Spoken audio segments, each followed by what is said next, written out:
Ibilisi alinipanda, sasa ningefanya nini? Nilijikuta najitetea sababu ninapanga kiunoni. Ila afande, sio kwamba nauza, mimi mwenyewe nauziwa.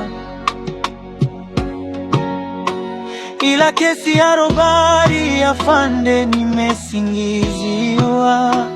Afande, nahitaji msamaha